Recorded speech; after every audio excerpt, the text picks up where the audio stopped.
Кожны коцік забівае за год у сярэднім 45 дзікіх птушак. У прыродзе павінны застацца віды.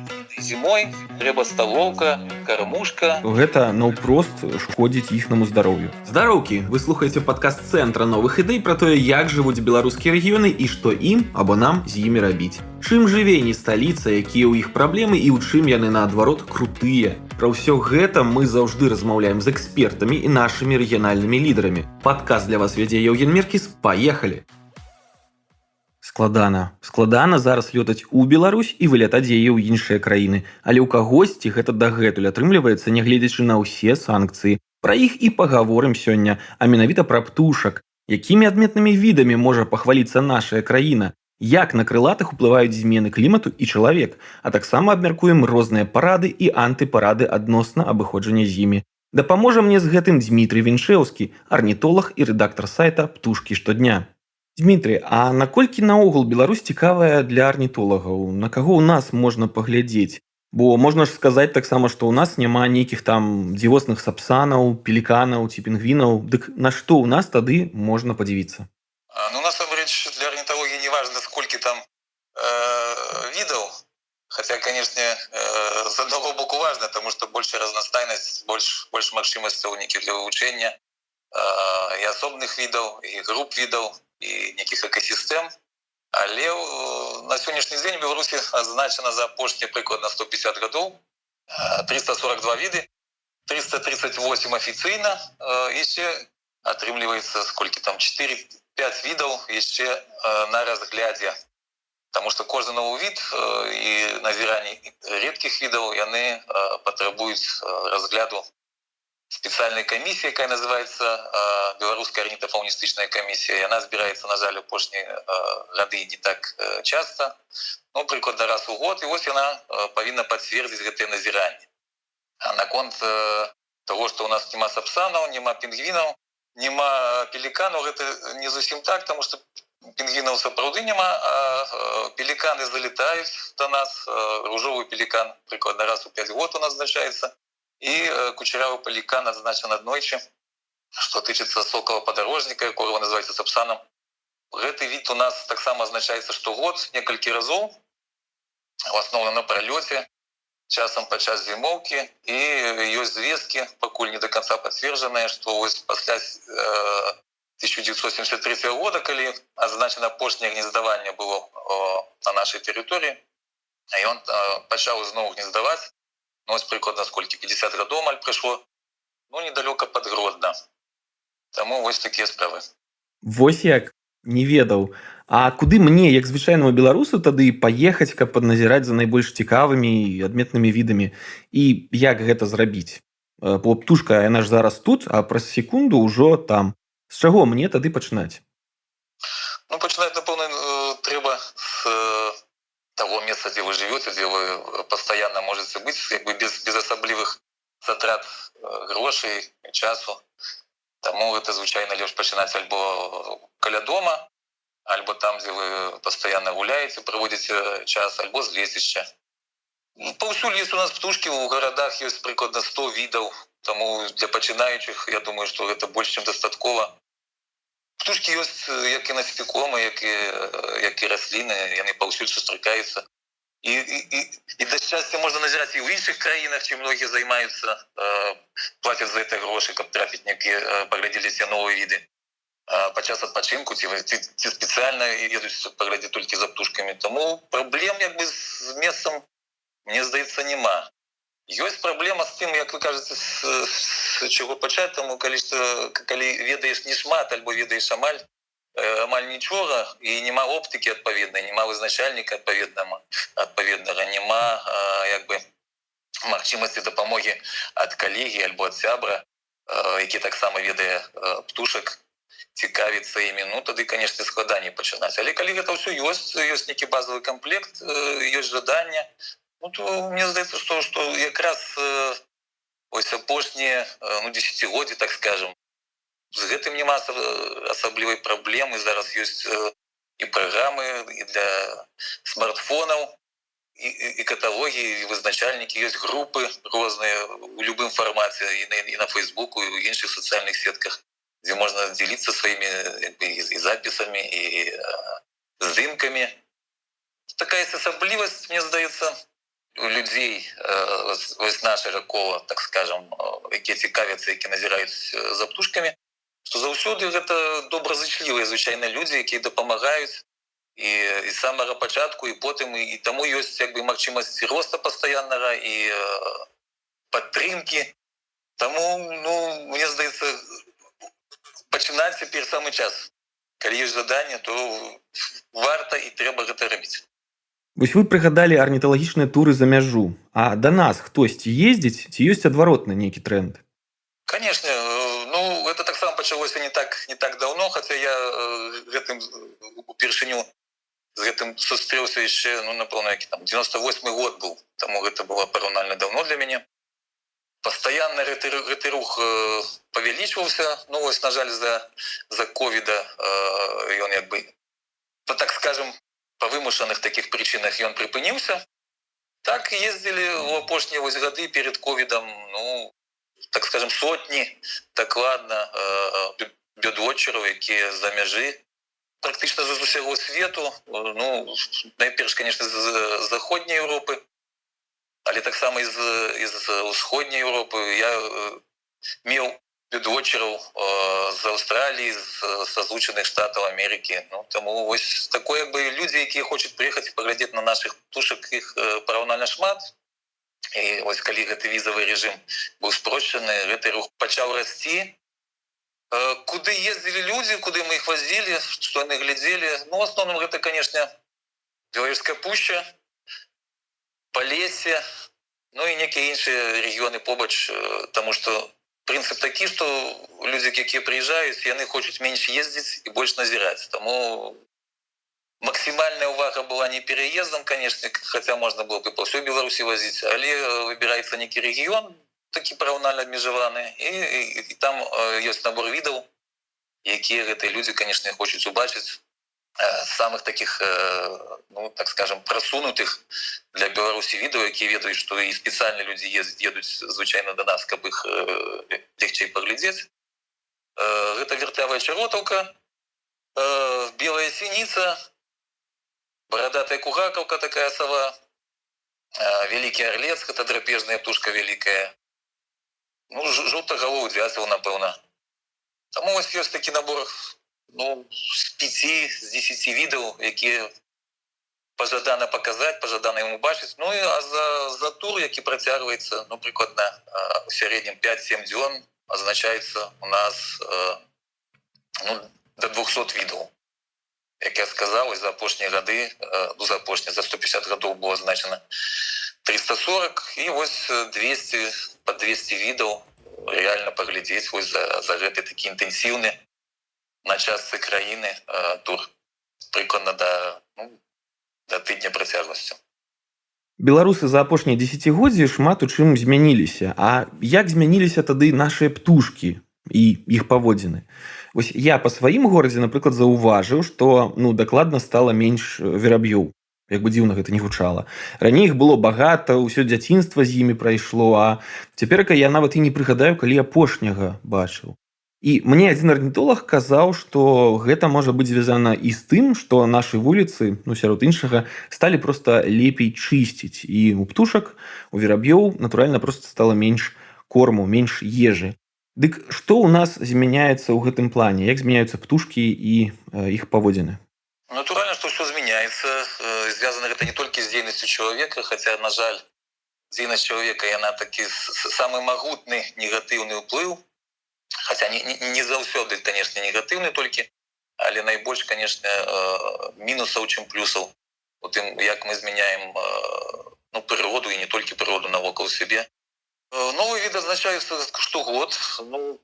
В залежнасці ад года, гэта ад 1 до 3 відаў. Трапляюць яны да нас па розных прычынах.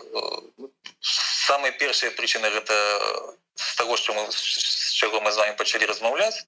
Гэта людзей больш стала, якія зацікаўлена назіраюць, якія маюць кваліфікацыю адпаведную, могуць і неабходна для таго, каб гэты від быў прызнаны сапраўды, трапіў у спіс нашай арнітафауны. неабходныя доказы могуць зрабіць, гэта фотаздымкі, альбо відэо, альбо запісы голасу. І чым больш такіх людзей, зразумела, што вось колькасць відаў гэтых, яна новых менавіта для нашай краіны, яна паступова будзе павялічвацца, таму што калі мы параўнаем, напрыклад, з суседнімі Літвой альбо Польшай, зразумела, што там ёсць море, конечно, у Польшы ёсць горы, там больш за 450 відаў адзначана за гісторыю арніталагічных назіранняў, у Літве там прыкладна 400 відаў, но у нас, бачыце, нават 1350 няма.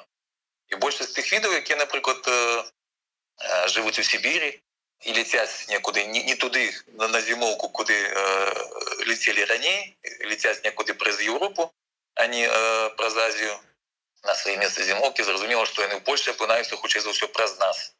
Але мы гэтыя віды не адзначаем, таму што, як я сказаў, у нас не так шмат назіральнікаў, на жаль. Кваліфікацыя яшчэ, магчыма, не такая высокая, як у той жа Польшы. І вось гэтыя віды, канешне, у наступныя бліжэйшыя гады, хутчэй за ўсё, будзем назіраць, будзем адзначаць, і яны трапяць у наш спіс. Якія іншыя адбываюцца змены? Зразумела, што прыроды вакол нас, як казаў советский поэт Рождественский, все меньше окружающей природы, все больше окружающей среды, и тому птушки повинны и неяк пристосовываются до гэтага. А ты, які не могуць прыстасавацца, яны, на жаль, трапляюць у чырвоную кнігу. Там многія віды з першага выдання, якое пачалося еще 80-е гады, еще за советским часом, яны там знаходзяцца уже постоянно. Вось глядзіце, сколькі там з 80-го, 40 гадоў, як мінімум. Некоторые выключаются, некоторые додаются, але основный там спіс прыкладна з 60-65 відаў, ён, на жаль, не змяняецца. І таму вось гэтыя змены, які мы навязваем, магчыма, не заўсёды думаем нават пра гэта, яны і з'яўляюцца асноўнай працай арнітолагаў, арніталогіі у нашай краіне, і суседніх, зразумела. Што тычыцца вераб'ёў, у вераб'ёў у нас два віды, таму, конечно, варта, калі мы кажам, што вось мы думаем, што там менш некага стала, бачым вераб'ёў, хаця б адрозніваць, таму што ёсць дамавы верабей і палявы верабей. Гэта розныя віды, яны могуць жыць і у нашых паселішчах, і, так скажам, разам, у тым самым месцы. Палявыя вераб'і, яны сустракаюцца, так скажам, і па-за нашымі паселішчамі у поймах рек. Таму, калі мы кажам, што вось вераб'і, мы думаем, што змяншаюцца, па-першае, трэба казаць пра від, які, па-другое, гэта, так скажам, бытавыя веды, якія павінны быць пацверджаны. І гэта таксама павінны гэтым займацца арнітолагі. Яны павінны сказаць, што вось, да, сапраўды, там не ведаюць дамавы верабей. У нейкіх рэгіёнах альбо нейкіх месцах Гомеля ён зменшае колькасць, і чаму, магчыма, зменшае, а магчыма, гэта толькі так падаецца. Таму, гэта такія складаныя даволі пытанні, хаця яны выглядаюць проста. Яны павінны вывучацца і пацверджвацца нейкай навуковай інфармацыяй. А для гэтага яны павінны вывучацца на працягу хаця бы 2-3 сезонаў, каб было параўнанне. Таму што так просто сказаць, што вось учора было больш, а сёння стала менш, альбо там месяц назад было больш, а сёння стала менш. Гэта не зусім сур'ёзна. А як глобальныя змены клімату на птушак уплываюць? Канешне ж, у нашым выпадку. У нашым выпадку таксама гэта трэба вывучаць, і вывучаць не, як казаў, у параўнанні з вераб'ямі, калі там можна 2-3 гады вывучаць і параўнаць, то з кліматам не так проста, таму што змены гэтыя, хаця яны адбываюцца сапраўды, і зразумела, што птушкі, як іншыя жывыя істоты, іх адчуваюць, на іх павінны рэагаваць. Гэтыя даследаванні павінны праводзіцца, як мінімум дзесяткі гадоў, каб мы маглі сапраўды гэта ўбачыць і сказаць, што да, ось нешта адбываецца, вось гэта і гэта, з тымі і з гэтымі відамі, а вось гэтыя віды, напрыклад, яшчэ незаўважна для нас не рэагуюць.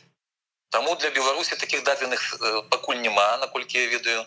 А для іншых краін, якія вывучаюць больш, так скажем, глыбока і большую колькасць гадоў, на большай працягласці часу, адзначана, што як мінімум некаторыя віды, яны сапраўды рэагуюць на змены клімата, на пацяпленне клімата, па-першае, больш, так скажем, віды, якія раней заставаліся на зімоўку выпадкова альбо не заставаліся ўвогуле, яны пачынаюць заставацца ў большай колькасці, і такая колькасць такіх відаў яна як бы паступова павялічваецца.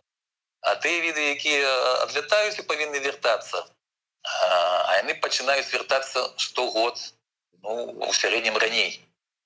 Звязана гэта не толькі з кліматам, таму што зразумела, што не толькі кліматычныя праблемы птушак, і вось тыя птушкі, якія зімуюць на поўдзень ад Сахары ў Афрыцы, было заўважна, што яны вяртаюцца раней яшчэ і па іншай прычыне, не толькі якая звязана з пацяпленнем клімата, да якога яны павінны прыстасоўвацца, а з тым, што проста пустыня увесь час пашыряецца, і таму тыя віды, якія не могуць там знайсці ежу, а гэта большасць відаў, падчас пералёту яны павінны праляцець пажадана без перапынку. Ну і зразумела, што пастаянна гэта вось час, які яны трацяць на пералёт, ён проста скарачаецца. І таму яны таксама, дзякуючы гэтаму, яны апынаюцца на месцах гнездавання раней, чым яшчэ, ну, не ведаю, там 10-20 гадоў таму. Іншая заўважная змена, якая адбываецца не толькі з птушкамі, якія мігрыруюць на зіму, вяртаюць да нас, гэта тое, што яны пачынаюць гнездаваць раней, чым яшчэ, ну, вось таксама некалькі гадоў таму. Не так давно я перакладаў навіну, што 75 гадоў вывучаюцца ў Великабрытаніі тую самую папуляцыю вялікіх сініх сініц у тым самым лесе.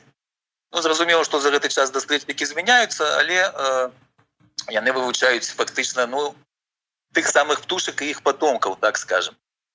І аказалася, што вось за гэты час, за 75 гадоў, вялікія сініцы пачалі гнездаваць у сярэднім на 30 дзён раней, чым вось яшчэ 75-70 гадоў таму. Чаму гэта адбываецца? Ну, справа тут як бы зразумелая. Са школьнай, так скажем, лаўкі мы памятаем, што ўсё адно з адным звязана, і акрамя месцаў гнездавання птушкам патрэбна ежа.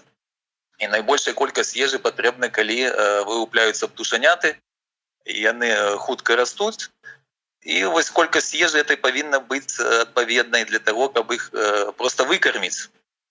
А расліны таксама рэагуюць на змены клімату, а адпаведна з раслінамі рэагуюць насекомыя.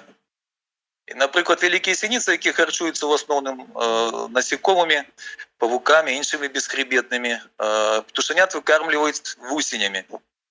І таму вусені пачалі вылупляцца з яек і расці адпаведнага памеру, станавіцца раней, чым гэта было, ну, вось 10годдзі таму. І сініцы проста адпаведна з гэтым змяняюць і пачынаюць гнездаваць раней. Такім чынам яны стараюцца, ну, адаптавацца да вось наяўнасці гэтага ежы для сваіх птушанят. Можа, перейдзем да пэўнага топа. Я хацеў бы паразмаўляць пра нейкі такі топ парадаў таго, што кожны з нас можа рабіць для таго, каб дапамагчы птушкам, паспрыяць ім, і потым таксама абмеркаваць нейкі топ антыпарадаў. Асноўная праблема з гэтымі парадамі, што трэба рабіць, што не трэба рабіць для птушак, яна звязана, напэўна, з нашым дзяцінствам. Са школы, напэўна, з дзіцячага садка яшчэ у нас ёсць нейкія ўяўленні, якія мы вось як бы праносім праз усё жыццё і перадаем сваім дзеткам, а некаторыя ўжо і ўнукам, і яны, на жаль, не змяняюцца з часам. Хаця погляды, падыходы да гэтага, яны, ну, так скажем, не то, што змяніліся, але яны змяняюцца. Ну і звязана гэта, напрыклад, з дапамогай птушкай, якія мы все уяўляем, як я кажу, з дзяцінства ў асноўным. Гэта, што вось зімой трэба сталоўка, кармушка, і туды класці ежу птушкам, і вось гэта ім дапамога і вырашэнне іх праблем.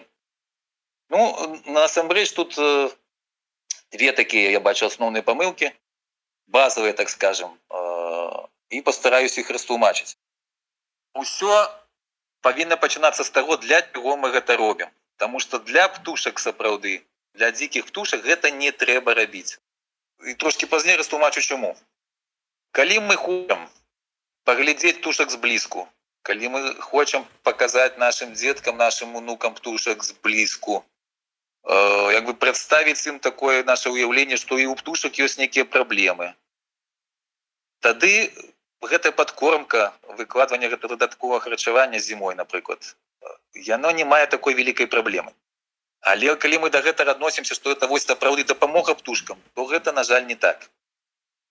Першая такая базовая памылка – гэта тое, што ўсе павінны выжываць. Мы адносімся да птушак, да дзікіх жывёл, так як для людзей. Таму што ў нашым грамадстве прынята так, што вось трэба ратаваць усіх. І гэта правільна. І хворых людзей, і інвалідаў, там, не ведаю, людзей, у якіх ёсць нейкія іншыя праблемы. Мы павінны да іх адносіцца максімальна, так скажем, пазітыўна, дапамагаць ім у тым, чым можам дапамагчы.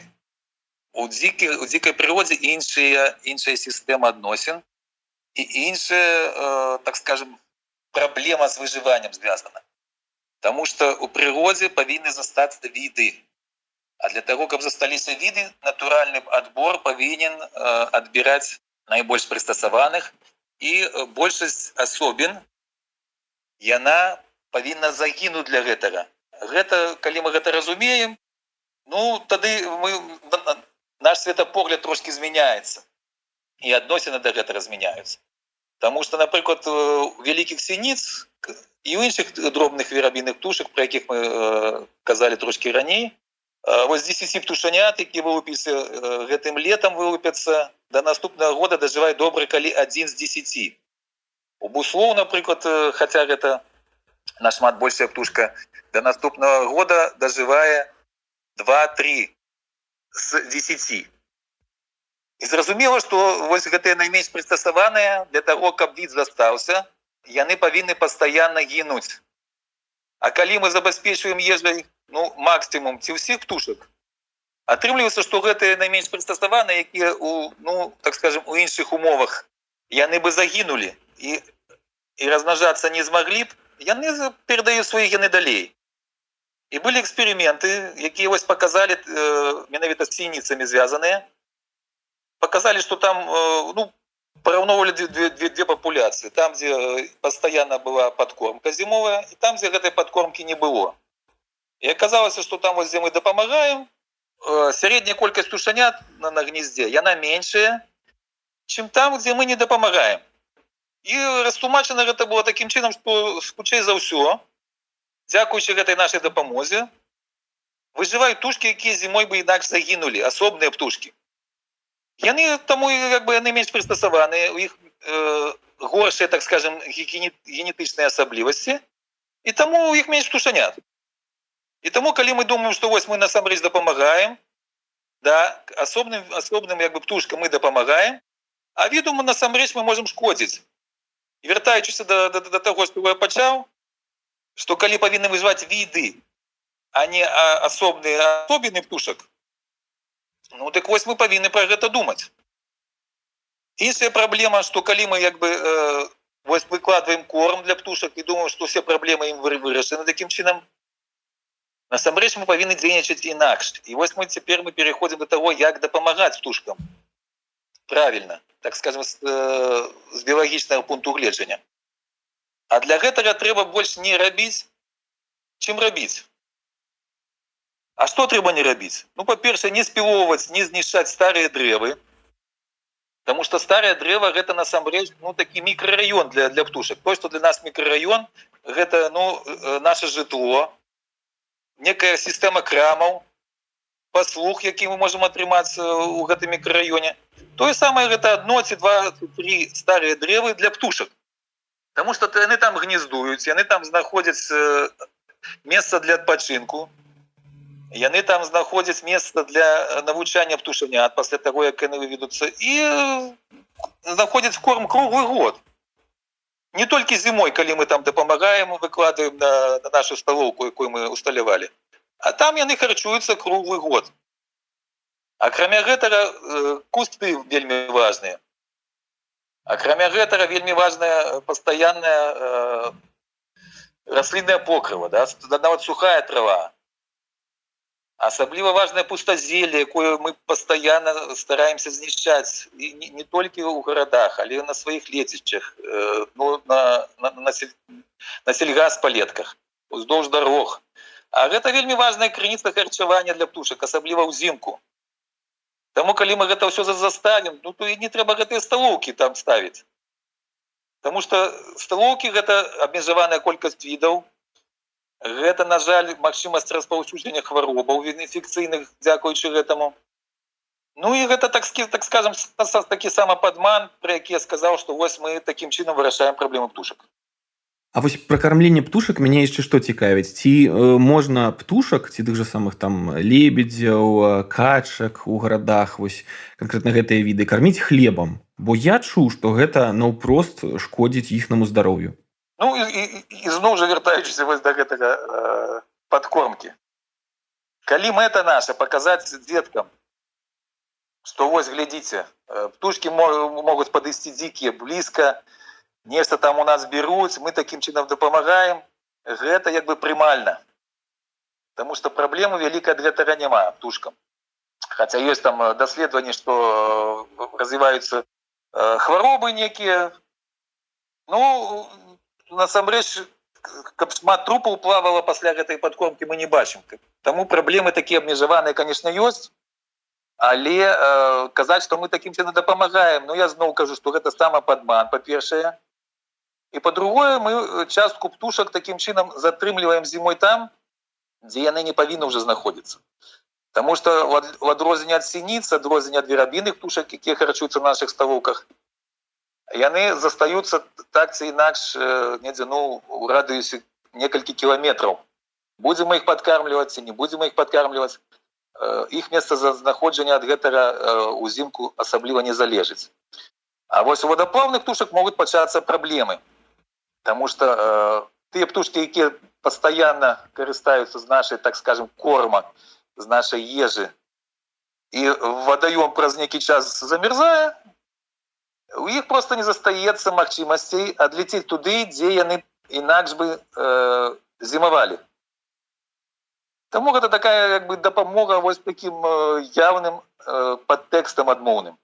Тэлефануюць потым у МЧС, не ведаю, у ахову прыроды, у інспекцыі і кажуць, што вось ратуйце лебедзей, ратуйце качак, вада замёрзла.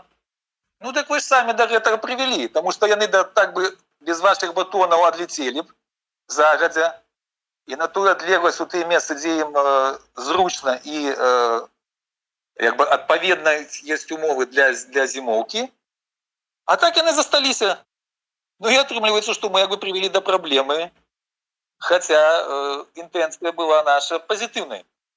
Такое трохі фэнтэзі пытанне маё тыповае, а можа і цалкам рэальнае, хто яго ведае. Калі б вы сталі міністрам аховы навакольнага асяроддзя, што б вы змянілі, каб дапамагчы нашаму птушынаму царству? Ну, сапраўды трошкі фэнтэзі ёсць. Ну, я паспрабую адказаць, калі сапраўды б гэта было магчыма. Магчыма, будучыя міністры слухаюць вашу перадачу і нешта з гэтых з майго погляда возьмуць і рэалізуюць, паспрабуюць рэалізаваць. Ну, две асноўныя праблемы, якія бачу, што сапраўды трэба будзе вырашаць. І яны павінны, напэўна, былі быць вырашаны нашмат раней, чым у будучыні, у некім мінулым. Першае, гэта, канешне, весновае паляванне на птушак. Праблема гэта даўняя, цягнецца на савецкіх часоў, і засталося яно фактычна ў Беларусі, у некаторых рэгіёнах Расіі, ну і ў заходняй Еўропе там ёсць такі востраў Мальта, дзе яно вельмі абмежаванае. Ну, калі казаць пра Еўропу, вось фактычна Беларусь і Расія, дзе гэта весновае паляванне яшчэ існуе. Адносіны, канешне, грамадства да яго, ну, акрамя некае кола паляўнічых адмоўнае, а яно, ну, тут адназначна негатыўнае. Але калі б я быў міністрам, была б такая магчымасць, я б, канешне, прапанаваў зладзіць такую шырокую інфармацыйную кампанію наконт адмоўных бакоў весновага палявання і конечно, зладзіць такое грамадскае шырокае абмеркаванне з усімі зацікаўленымі бакамі. Ну і спадзяюся, што гэта ў бліжэйшай некай будучыні атрымаецца, і забарона такая, ну, так скажем, больш-менш добраахвотна, потому что там, дзе людзі звязаны, і іх інтарэсы звязаны з некімі легальнай дзейнасцю, якой яшчэ застаецца паляванне, конечно, адной забаронай гэта не вырашаецца, а патрэбна, як я кажу, сапраўды вось такое, акрамя інфармацыйнай кампаніі, шырокае грамадскае абмеркаванне. Іншая праблема, на жаль, яна амаль не пачала абмяркоўвацца ў нас, хаця ў суседніх краінах яна добра вядомая. І звязана яна такімі таксама прызвычаеннямі нашымі, пра адмоўнасць якіх для дзікай прыроды, для птушак мы не думаем, на жаль. І асабліва сродкі нашай інфармацыі масавай, яны нам пра гэта не кажуць. Як гэта не дзіўна будзе гучаць, гэта нашы хатнія пітомцы, гэта коцікі. Свойская жывёла альбо хатняя жывёла, якая жыве, ну, не знаю, думаю, што ў кожным доме і не па аднаму. І атрымліваецца, што тыя коцікі, якіх выпускаюць пагуляць, так скажем, яны гуляюць па магчымасці і забіваюць. І польскія даследчыкі правялі такое даволі падрабязнае даследаванне ў апошнія гады, і атрымалася, што вось кожны коцік, які гуляе ў сельскай мясцовасці ў Польшчы, ён забівае за год у сярэднім 45 дзікіх птушак. Вось калі мы памнажаем там мільёны коцікаў, якія жывуць, якіх мы утрымліваем, і якіх мы выпускаем пагуляць, вось мы утрымліваем лічбу сярэднюю, колькі штогод гэтыя нашы коцікі забіваюць дзікіх птушак. І калі пра гэта казаць, калі пра гэта задумацца сапраўды, ну, то я думаю, што гэта праблема не меншая, чым вясновае паляванне на дзікіх птушак. Зразумела, што коцікі не палююць на качак, зразумела, што коцікі не палююць на гусей, іх ахвярамі становяцца ў асноўным вераб'іныя птушкі, але вось гэты урон прыродзе ад іх, ён, конечно, нашмат большы, хутчэй за ўсё, чым шкода, якую аказваюць вось гэтыя нашыя паляўнічыя. І пра гэта трэба таксама ладзіць, конечно, шырокую грамадскую кампанію, ладзіць абмеркаванне, каб змяніць нашы адносіны да гэтага. І я, на жаль, думаю, што гэта будзе нашмат цяжэй зрабіць і данесці гэта да людзей, атрымаць іх, як бы, ну, не тое, што нават згоду на тое, каб коцікі хатнія нашы жывёлы станавіліся наадварот, каб нашы, так скажем, свойскія коцікі, яны станавіліся хатнімі, каб яны не выходзілі з хаты і не прычынялі ніякай шкоды ў дзікай прыродзе. І атрымаць вось гэту згоду, я думаю, ад людзей, данесці гэтую праблему будзе нашмат цяжэй, чым праблему вясновага палявання на птушак. Цікавая, неардынарная вельмі думка. Можа, апошняе тады пытанне з рубрыкі «Куды пайсці, куды падацца?». Калі нехта вырашыў стаць арнітолагам ці там бёрдвотчарам, куды ім пайсці? Дзе знайсці інфармацыю, з чаго пачаць? Ну, тут трошкі розныя адносіны, розныя пачаткі могуць быць у таго, хто хоча стаць арнітолагам і хто хоча стаць бёрдвотчарам. Таму што падчас сустрэч з людзьмі, якія зацікаўлены ў гэтым, я як бы прывожу прыклад такі, што асноўны водараздзел, так скажем, паміж арнітолагам і бёрдвотчарам, ён ляжыць у тым, як чалавек траціць грошы на сваё зацікаўленне. Таму што арнітолаг у большасці выпадкаў за назіранне за птушкамі атрымлівае грошы, а бёрдвотчар наадварот. Ён альбо траціць грошы, альбо згодзін траціць грошы, каб паглядзець на птушак.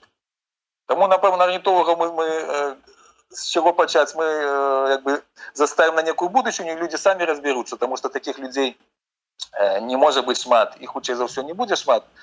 А што тычыцца людзей, якія хочуць і гатовы хутчэй за ўсё плаціць грошы для таго, каб назіраць птушак, самы просты спосаб гэта, конечно, знайсці адзінадумцаў, якія таксама назіраюць за птушкамі, гатовы траціць час, траціць нейкія ресурсы на гэта, І найлепш, калі гэтыя аднадумцы яны будуць больш дасведчаны ў гэтых назіраннях. І тады вось гэтыя вашыя назіранні, вашы пачаткі, яны пройдуць больш цікава, яны пройдуць больш эфектыўна. І вы хутчэй даведаецеся, дзе назіраць, як назіраць. Як гэта зрабіць? Ну, з дапамогай сацыяльных сетак, напэўна. На нашым сайце, які рэагуе «Птушкі штодня», ёсць спецыяльны раздзел, дзе асноўныя парады ёсць. З чаго пачаць, які вызначальнік трэба, чаму адзін лепшы, другі горшы, якая оптыка, магчыма, як яе выбраць, што там, якія крытэрыі для гэтага ёсць. Таму што без оптыкі, без вызначальніка, канешне, ну, гэта такое будзе хутчэй стратай часу, чым некай карысцю. Хаця, канешне, некае пазітыўнае ўражанне ўсё роўна застануцца ад таго, што вы будзеце бавіць час на прыродзе. Але калі вы хацеце сапраўды гэтым больш-менш сур'ёзна займацца, траціць не толькі час, але, як сказаў, прыйдзецца і грошы, канешне. Ну, лепш, канешне, сустрэцца з калегамі, знайсці сяброў і пачынаць тады будзе, як я казаў, лягчэй і больш эфектыўна і больш цікава. Вялізны дзякуй за такія карысныя парады і столькі інфармацыі пра нашых птушак. А мне застаецца нагадаць нашым слухачам, што ўсе выпускі нашых падкастаў вы можаце знайсці і проста абавязаныя у iTunes, Google, SoundCloud, Spotify ды Яндекс.Музыцы. Не забывайцеся на рэгіёны родныя, каб зусім не ўмёрлі. Ну, я жадаў бы не траціць сувязі з прыродай, таму што таксама ёсць даследаванні з заходняй Еўропы, якія паказваюць простую ўзаемасвязь і псіхічнага здароўя, і фізічнага здароўя, і нават кошты нерухомасці, яны больше там, дзе аказалася, што людзі могуць пачуць больш відаў птушак. Ну, таму вось, калі ўсё гэта у вас ёсць навокал, вы думаеце пра гэта не толькі зімой, што трэба вось ім там нешта падсыпаць, а сапраўды заставляеце найбольш прыродных элементаў круглы год, не толькі на зіму. Ну, птушкі будуць вакол вас, у вас будзе лепшае псіхічнае здароўе, і калі вам прыйдзецца, напрыклад, прадаваць сваю нерухомасць, то хутчэй за ўсё вы атрымаеце за яе больш грошай. А магчыма, і вы не захаціце яе прадаваць, таму што там сапраўды вам будзе зручна і выгодна жыць.